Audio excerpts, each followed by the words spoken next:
I married a billionaire to save my family, but the cries from his forbidden wing revealed his darkest secret. A story of passion tangled with fear and a heart chained by the darkness it mistook for love. In a time not long ago, in a land where poverty sat heavy on the shoulders of the common folk, there lived a young woman named Tracy, whose beauty was spoken of in 3 villages. Her family was poor as dust, living in a house with walls that let the rain through and a roof that the wind conspired against. Her father had no work, her mother's hands were cracked from washing other people's clothes, and her younger siblings went to bed with hunger singing in their bellies. Tracy herself had dreams of becoming a teacher, of wearing clean dresses and helping children learn to read, but dreams cost money that her family did not possess. She had a sweetheart too, a gentle young man named Chidi, who brought her wildflowers and recited poetry with more passion than skill. They would marry someday, she thought, when fortune smiled upon them both.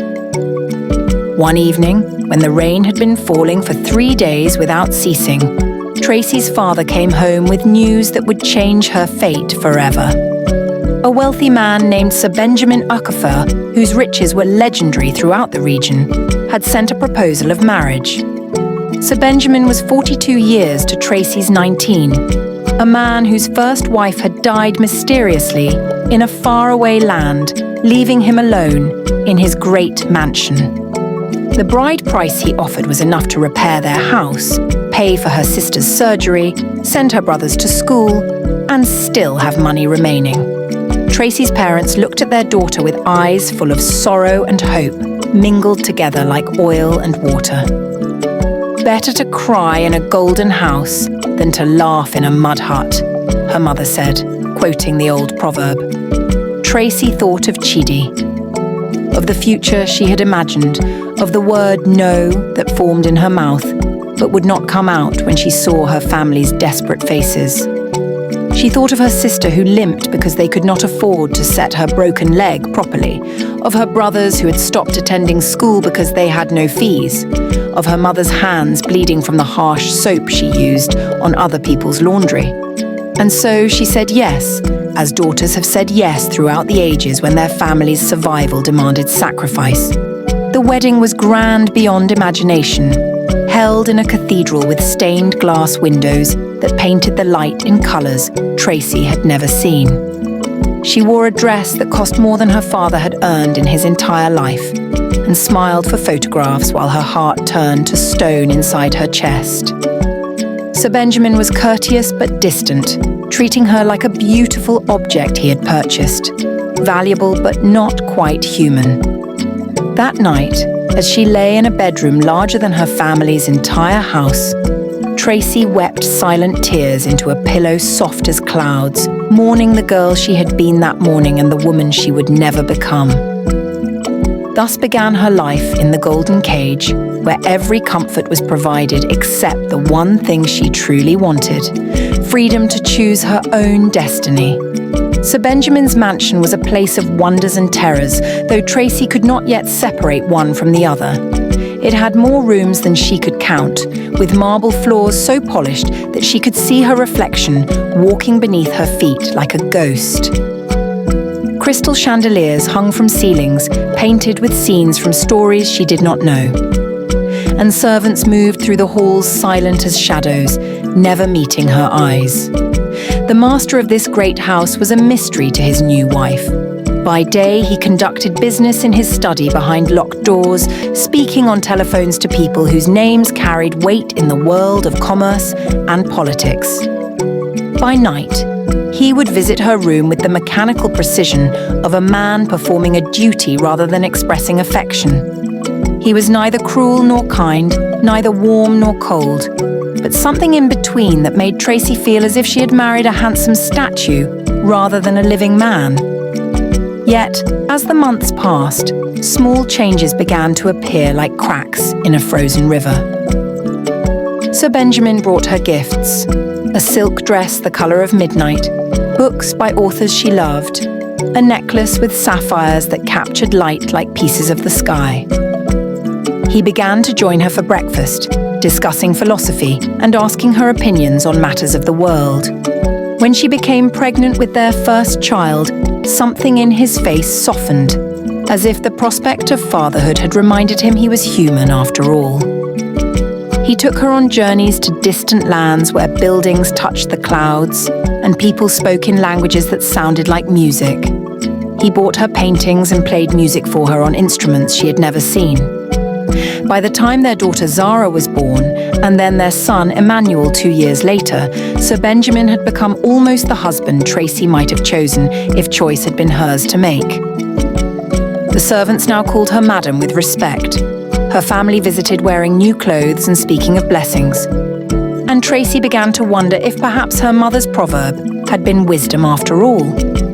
But wisdom and truth are not always the same thing, as she would soon discover.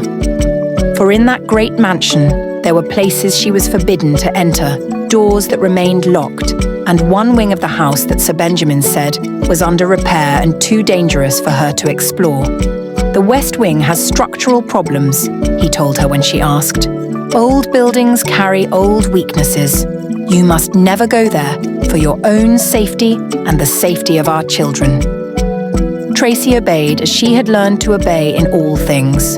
But late at night, when the house settled into silence and Sir Benjamin worked behind his locked door, she sometimes heard a sound coming from that forbidden place, a crying that was not quite human, not quite animal, but something in between that made her blood run cold and her heart beat fast with nameless fear.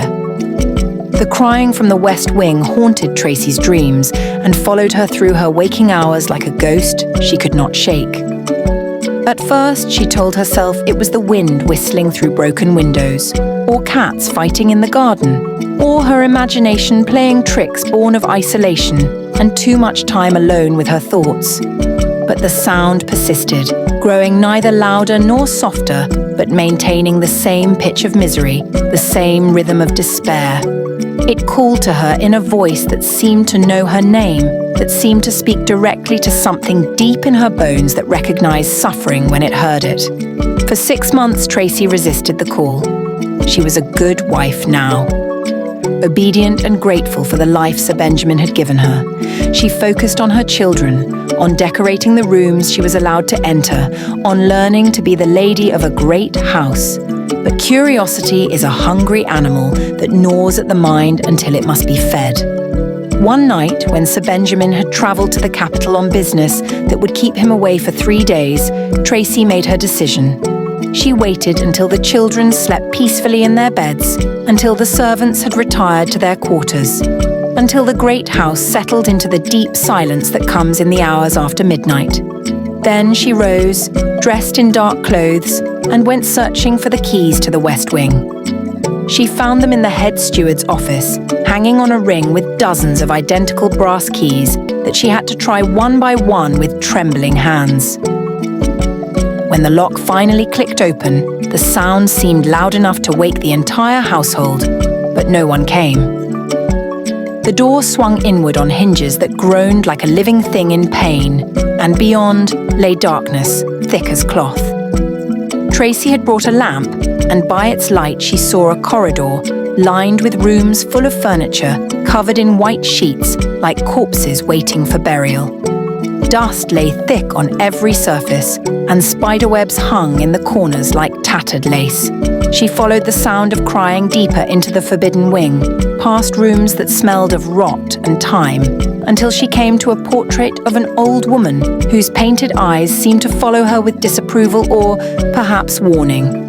Behind the portrait, Tracy found what she had not known she was seeking, a seam in the wallpaper barely visible, marking a hidden door secured with a padlock that broke easily when she struck it with a poker from a cold fireplace. The door opened into a small room that should not have existed in any house where human beings lived. It was a cell, bare and terrible, with a bucket in the corner and a thin mattress on the floor. And sitting against the wall, wearing rags that had once been fine clothes, with wrists scarred from chains and eyes that had forgotten hope, was a woman who looked like Tracy might look after years of suffering, had carved away everything soft and left only survival behind. The woman looked up at the light and smiled with broken teeth, and spoke with a voice like wind through a graveyard. "Tracy," she said, though they had never met, "I have been waiting for you for 13 years. Tracy froze, her lamp trembling in her hand as the woman's hollow eyes met hers. "Waiting? For me?" she whispered, her voice barely air. The woman's smile widened. "He always brings them back." The light flickered and went out. To be continued. What secret binds Tracy to the woman in the cell? And what is Sir Benjamin really hiding in the West Wing?